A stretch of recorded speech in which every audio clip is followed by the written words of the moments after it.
ቆስለው ስራ መስራት አይችሉም የተባሉት የኢራኑ መሪ ሞጅታባ ኻሜኒ ድንገት ረጅም ስብሰባ መምራታቸው እያነጋገረ ይገኛል። የኢራኑ ፕሬዝዳንት መሱድ ፐዘሽኪያንም ስለ እርሳቸው አዳዲስ ነገሮችን ተናግረዋል። ይህ እንደተጠበቀ ሆኖ የአሜሪካው ፕሬዝዳንት ዶናልድ ትራምፕ የሆርሙዝ ሰርጥን ለማስከፈት የሞከሩት ፕሮጀክት ፍሪደም የተባለው ዘመቻ የከሸፈበት ሚስጥር ይፋ ተደርጓል። ሳውዲ አረቢያና ኩዌት ትራምፕ ይንቀሳቀስ ላሉት ጦር በራቸውን ዝግ ማድረጋቸውም ተነግሯል። የገልፍ ሀገራት አሜሪካን ያበሳጨ ሌላ ውሳኔም ወስነዋል። በተለይ ሳውዲ አረቢያ ከ1 ትሪሊየን ዶላር በላይ የሚያወጣ ሀብት ያለውን ግዙፍ ተቋሟን ወደ ቻይና መውሰዷ ዋሽንግተንን የሚያስቆጣ ተግባር ነው ተብሏል። የባህረ ሰላጤው ሀገራት ለዋሽንግተን ከጊዜ ወደ ጊዜ ጀርባቸውን እየሰጡ ነው። ዶላርን ገሸሽ እያደረጉ በቻይናው ዩዋን ለመገበያየት ስራ ጀምረዋል። የተጀመረውንም አጧጡፈዋል ተብሏል። ይህ እንዳለ ሆኖ ከመካከለኛው ምስራቅ ጉዳይ ሳንወጣ በእስራኤል ጥቃት የቆሰለው የሐማሱ መሪ ልጅ ሕይወቱ ማለፉ ተሰምቷል። የሐማሱ መሪም በእስራኤል ጥቃት ያጧቸው ልጆቻቸው 4 ደርሰዋል። ጉዳዩ እያነጋገረ ነው። ትራምፕን ከጀርባ የሚገፋቸው የአሜሪካን የኢራን ፖሊሲ ከጀርባ ሆኖ ያረቃል የተባለው ልዩ ድርጅት ታውቋል። ይህ አስገራሚ ድርጅት ላለፉት 25 ዓመታት የሰራቸው አስገራሚ ነገሮችም ይፋ ተደርገዋል። አሜሪካ እንደ አሜሪካ ሳይሆን እንደ እስራኤል እንድታስብ አድርጓታል የተባለው በመቶ ሺዎች የሚቆጠሩ ዶላሮችን እጅግ ከፍተኛ የሚባል ገንዘብ እያፈሰሰ የዋሽንግተንን ፖሊሲ ከፍ ዝቅ የሚያደርገው ኢራን ትደብደብ፣ ማዕቀብ ይጣልባት የሚለው ይህ ስውር ድርጅት ማን ነው? ጉዳዩን ይዘነዋል። ፒያሳ ኔትወርክን ስትከታተሉ ሁሉንም በጥልቀት ታገኛላችሁ። ፒያሳ ኔትወርክን ሰብስክራይብ፣ ላይክና ሼር በማድረግ የፈጣን የተአማኒና የጥልቅ ዘገባዎች ቤተሰቡን ስንል በአክብሮት ጋብዘናል። አሁን ወደ ጉዳዮቻችን አለፍን።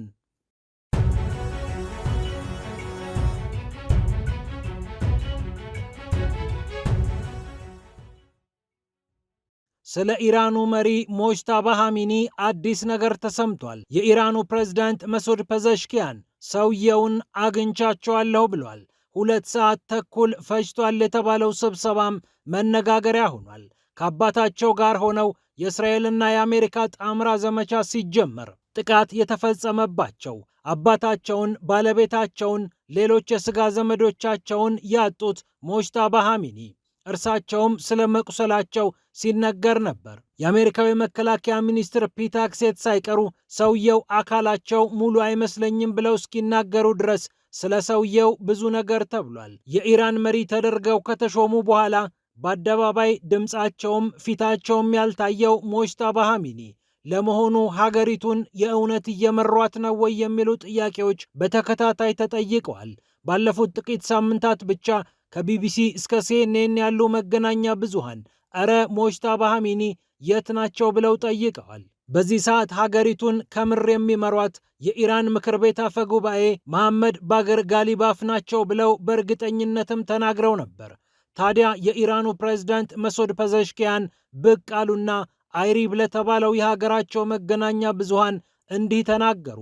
ሞጅታባ ኻሜኒ ታላቁን መሪ የኢስላማዊ አብዮታችንን ጠባቂ አግኝቻቸው ነበር። እጅግ በተረጋጋ ሁኔታ አናገርኳቸው። ስብሰባ ተቀመጥን።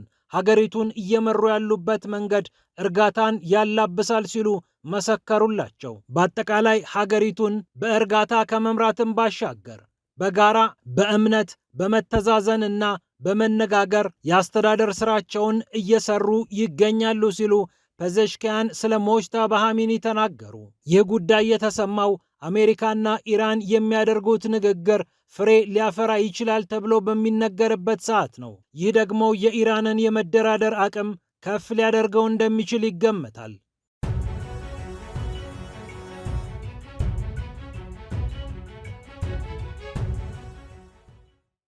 ከዚሁ ጉዳይ ብዙም ሳንወጣ የአሜሪካው ፕሬዝዳንት ዶናልድ ትራምፕ ሆርሙዝን ለማስከፈት መርከቦቹን ለማሳለፍ ልዩ ፕሮጀክት ነድፈው ስሙንም ፕሮጀክት ፍሪደም ብለው ጠርተው መንቀሳቀሳቸው ይታወቃል።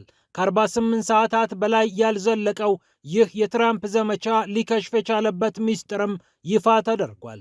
በተለይ ሳውዲ አረቢያና ኩዌት ለአሜሪካ ጀርባቸውን ሰጥተው ይህ ፕሮጀክት እንዲወድቅ ትልቅ ሚና ተጫውተዋል ነው የተባለው። የአየር ክልላቸውን በመዝጋት የጦር ቤዞቻቸውን እንዳትጠቀሚ ብለው አሜሪካን በማዘዝ ሳውዲና ኩዌት ይህንን ዘመቻ ስለማክሸፋቸው ተነግሯል።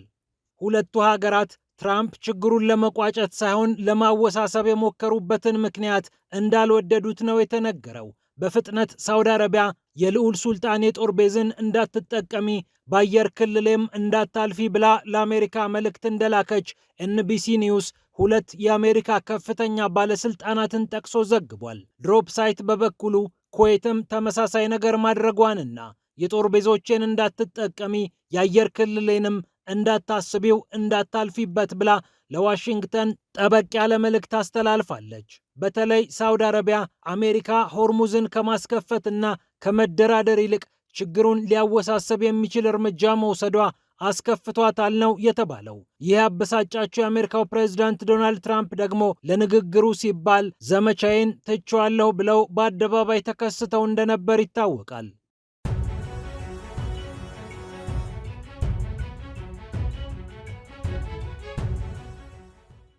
በሌላ በኩል በጋዛ የሐማሱ መሪ ልጅ መገደሉ ተሰምቷል። ክፉኛ ቆስሏል የተባለው አዛም ሐሊል አልሃያ በአልሺፋ ሆስፒታል ሲረዳ ቆይቶ አሁን ሕይወቱ ስለማለፉ ነው የተነገረው።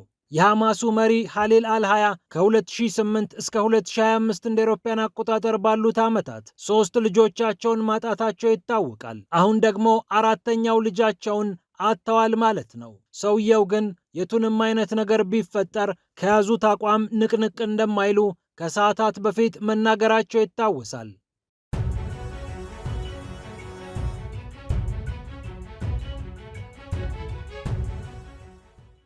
በሌላ በኩል የገልፍ ሀገራት አሜሪካን ማበሳጨታቸውን ቀጥለዋል። በተለይ ሳውዲ አረቢያ $1 ትሪሊየን ዋጋ ያለውን ንብረት የሚያንቀሳቅሰውን ግዙፉን ተቋም ወደ ቻይና መውሰዷ እያነጋገረ ይገኛል። ይህ ግዙፍ ተቋም ከፍቷል ነው የተባለው። የሳውዲ አረቢያ ህዝባዊ ኢንቨስትመንት ፈንድ PIF እየተባለ ይጠራል። ይህ ተቋም $1 ትሪሊየን ዋጋ ያላቸውን ኢንቨስትመንቶች ያስተዳድራል።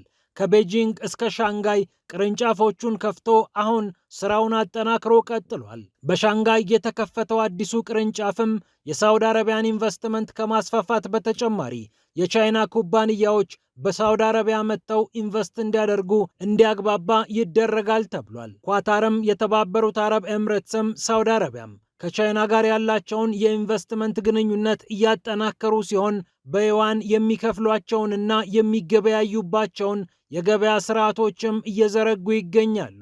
ይህ ደግሞ ዋሽንግተንን ክፉኛ እያስቆጣት ይገኛል። በፔትሮ ዶላር አሰራር ዓለምን ቀጥ አድርጋ የያዘችው አሜሪካ እነዚህ ነዳጅ ላኪ ሀገራት ከዶላር ይልቅ ወደ ዩዋን እያደሉ ከመጡ የምትመካበት ዶላር ላይ አደጋ መፈጠሩ አይቀርም። እናም እነ ሳውዲ አረቢያ ብዙም ልታይ ሳይሉ ወደ ቻይና ኢንቨስትመንታቸውን ቀስ አድርገው እየወሰዱ ከቻይናም እያመጡ ነው ተብሏል።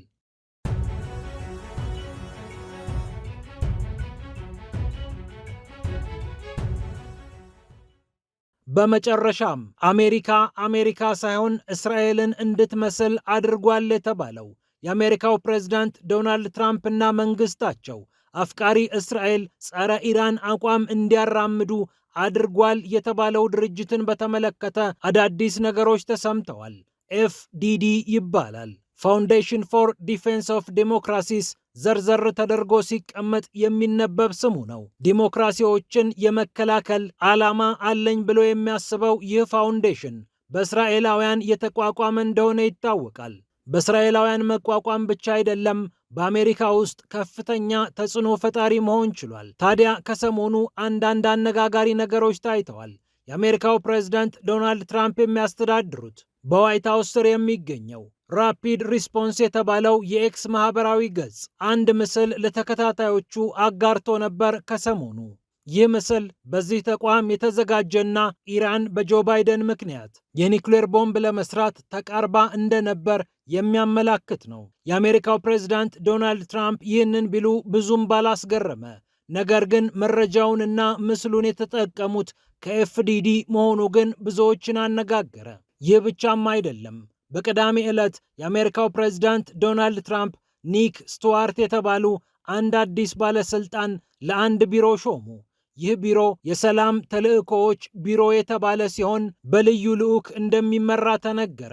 ልዩ ልዑኩም ኒክ ስቱዋርት ናቸው ተብሏል። ታዲያ እኒህ ሰው ኤፍዲዲ በተሰኘውና የእስራኤልን ጥቅም በአሜሪካ ለማስጠበቅ በተቋቋመው ድርጅት ውስጥ በከፍተኛ ስልጣን ያገለግሉ እንደነበር ታወቀ። አሁን ደግሞ በዚህ ቢሮ ከመሾመን ባለፈ ከሌላኛው ልዩ ልዑክ ስቲቭ ዊትኮፍ ጋር የኢራንን ጉዳይ በተመለከተ እንዲደራደሩ ልዩ ኃላፊነት ተሰጣቸው። $150,000 በ2025 ብቻ አፍስሶ የአሜሪካ ኮንግረስን ለማሳመን የተለያዩ ስራዎችን የሰራው አሜሪካና እስራኤል የመከላከያ ትብብራቸውን እንዲያጠናክሩ ብዙ የለፋው ኤፍዲዲ ከ25 ዓመታት በፊት ነበር የተመሰረተው። ኤሜት የሚል የዕብራይስጥ ቃል ይዞ ትርጉሙ እውነት ማለት ነው። የተመሰረተው ይህ ድርጅት ኋላ ላይ ኤፍዲዲ የተሰኘውን ስሙን ይዟል። በኢራን ላይ ማዕቀብ እንዲጣል፣ ጠበቅ ያለ ወታደራዊ እርምጃ እንዲወሰድ ሲወተውት የነበረው ድርጅት ከረጅም ዓመታት በኋላ ህልሙ ተሳክቶለት የአሜሪካው ፕሬዝዳንት ዶናልድ ትራምፕ መጥተው በኢራን ላይ ጦርነት ሲያውጁ ተመልክቷል። ፒያሳ ኔትወርክን ስትከታተሉ ስለቆያችሁ ክብረት ይስጥልን ብለናል። ፒያሳ ኔትወርክን ሰብስክራይብ፣ ላይክና ሼር በማድረግ የፈጣን የተአማኒና የጥልቅ ዘገባዎች ቤተሰቡን ስንል በአክብሮት ጋብዘናል። ሰላም ለዓለማችን።